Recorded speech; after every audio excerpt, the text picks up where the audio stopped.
Hey everybody, welcome back to my book chat channel. So this is another book review. This is 2 in the 3 that I have planned for this week. So this one is based on The Shining by Stephen King.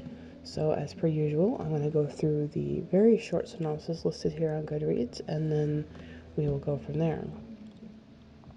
So Jack Torrance's new job at the Overlook Hotel is the perfect chance for a fresh start. As the off-season caretaker at the atmospheric old hotel, he'll have plenty of time to spend reconnecting with his family and working on his writing. But as the harsh winter weather sets in, the idyllic location feels ever more remote and more sinister. And the only one to notice a change, or rather, anyone to notice the strange and terrible forces gathering around the Overlook, is Danny Torrance, a uniquely gifted 5-year-old. Okay, so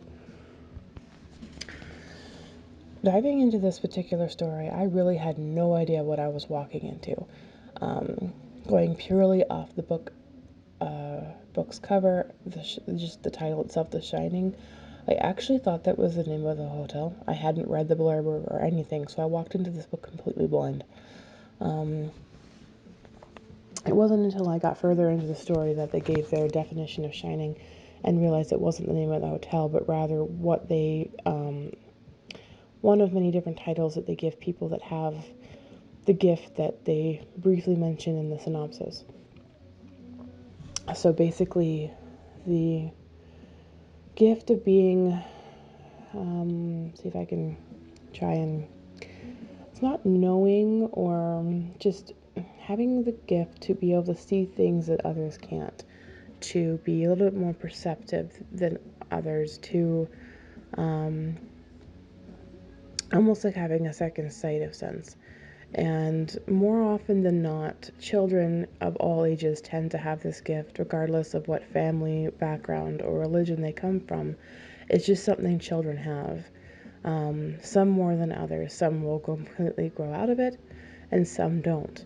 But it's not exactly a wide or a popular topic of discussion for many. It sits very uncomfortable on them. But in this particular story, as the novel kind of, for lack of a better way, really focuses on this particular gift, one of the names they call it is Shining. I'm not sure why they call it that, but they do. So going into this story, one, it was a very long book. There was like 58, 59 chapters. It was a long book, and it took me some time to get through. I initially started off listening to it on ebook, and then, or rather audiobook, and then I switched to ebook just because of the circumstances that I needed to get it through. So, but I don't know. The book has left me with a lot of mixed reviews, I guess, if you will. I mean, I've rated this book at a 3 out of 5, and honestly, part of me does kind of want to give it a 4, but at the same time, I'm sort of on the fence with the rating. A lot of it has to do with the fact that I love the storyline. I like the world that it was built on. I like the concept of the little boy. I love the concept of everything. I had a lot of comparisons come to mind when going through the story. I don't know if anyone listening has seen the movie or the movie Ghost Ship, but I was drawing a lot of parallels between the hotel and Ghost Ship in the sense that there was an evil being trying to collect souls, and it was using the ship as a means to do that. And the plot, of course, that went along with that. And this hotel wasn't too much of a stretch from that, in my opinion. So while I really enjoyed the foundations of this story, I struggled with, there's a lot of dead spots in it, in my opinion.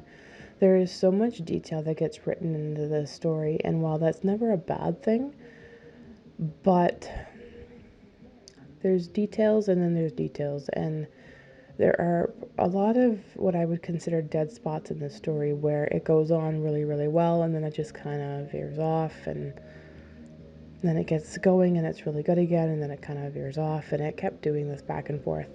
And I found myself getting almost bored in some places just because while I understand the need for the detail, I think some of it could have been paraphrased or shortened a bit. Um, I found myself really hating characters. I found myself, I mean, I guess that's kind of the point when it comes to horror movies, right? Or horror stories. You end up really not liking some characters and drawn to others. Um, I found myself drawn to the little boy the most. I couldn't stand the dad. I found myself actually rather hating him. Um, Despite his act of bravery in the end, I really can't stand him. Um, just his behaviors and his mannerisms and the thoughts that were going through his head and just how easily susceptible he was to things that just drove me crazy. And then the mom, well, the mom, I liked her a little bit more than the dad. Well, a lot more than the dad. But at the same time, her wishy-washy ways just kept driving me crazy. She just really needed, she wasn't a bad person. She just really, really needed a backbone. Like, seriously. Um, no, it just drove me insane with some of the different scenes and things. Um, but again, I found the world in which this story takes place was really rather fascinating. Everything down to all the different situations that were going on, how things were described. I thought overall it was really well done. There was just a lot of dead spots for me. So, again, I'm kind of on the fence with the rating because I really enjoyed the story as a whole, but I couldn't stand some of the different areas. With that being said, jumping right into, I had never seen the movie, so the other day I opted to watch the movie just to get an idea. I was actually kind of hoping that maybe they would put a visual perspective on some of the things going on in the book, and honestly, I have never been so disappointed in a movie before. Like, wow. I mean, I realize there's a lot of detail in Stephen King novels, and sometimes it's hard to translate that to a novel or rather a movie, but I'm sorry, but I mean, it may not help that I am really not a Jack Nicholson fan. I'm really not. Um, but he is, as far as I'm concerned, the only actor in the entire movie that even remotely got close to their character in comparison to the book. I didn't like the actress chosen for the mom, or even the kid for that matter. I didn't really like Jack either. So, as a movie, for me, total flop. I thought that was the worst rendition of The Shining ever. I think they could have done a much better job. And while I absolutely understand that you have to condense a lot of stuff when you're going from book to movie, and I get that, however, um, there were definitely a few scenes in there that they could have done almost identical to the book without having to change anything and didn't, and it doesn't make any sense why they couldn't have. I mean, without getting graphic, if you're going to show the nudity and you're going to show the blood and gore and you're going to show all that stuff, why not do it properly? But that's just my opinion.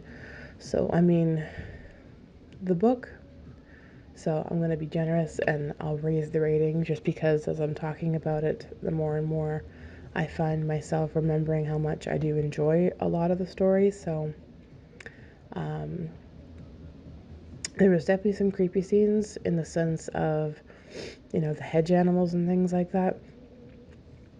I really don't want to go into too much detail because that would be giving a big thing away. And it's that bit of detail that I was really hoping to see in the movie, and they completely blocked that out. So that really annoyed me. So, in the end, I'm going to give this book a 4 to 5. And then the movie, a total flop. Like, I've gotten rid of my copy, not interested whatsoever in ever rewatching that. But as I'm being informed, there is a sequel apparently to The Shining, so I will be indulging in that at some point to see how that goes. But that is my take on Stephen King's The Shining. both novel and movie. So, as there are a lot of Stephen King fans out there, and if any one of you are listening, I'd be very curious to know what you thought about this book. What was your take on the dad and the situations at hand? What was your take on the playground and the hedge animals and all those kinds of things that were going on? Have you seen the movie? What was your thoughts going from book to movie? I'd love to know what you thought. So if you feel up to it, feel free to leave those thoughts down in the comments, and I will absolutely correspond with you as those filter in. So again, I thank you all so much for tuning in to this book review, and I will be back again soon with the end of week book review selection, in which case I will be reviewing Nighthawking. Again, I thank you all so much for tuning in, and I will be back soon. Hope you all have a wonderful rest of your week. Bye, everybody.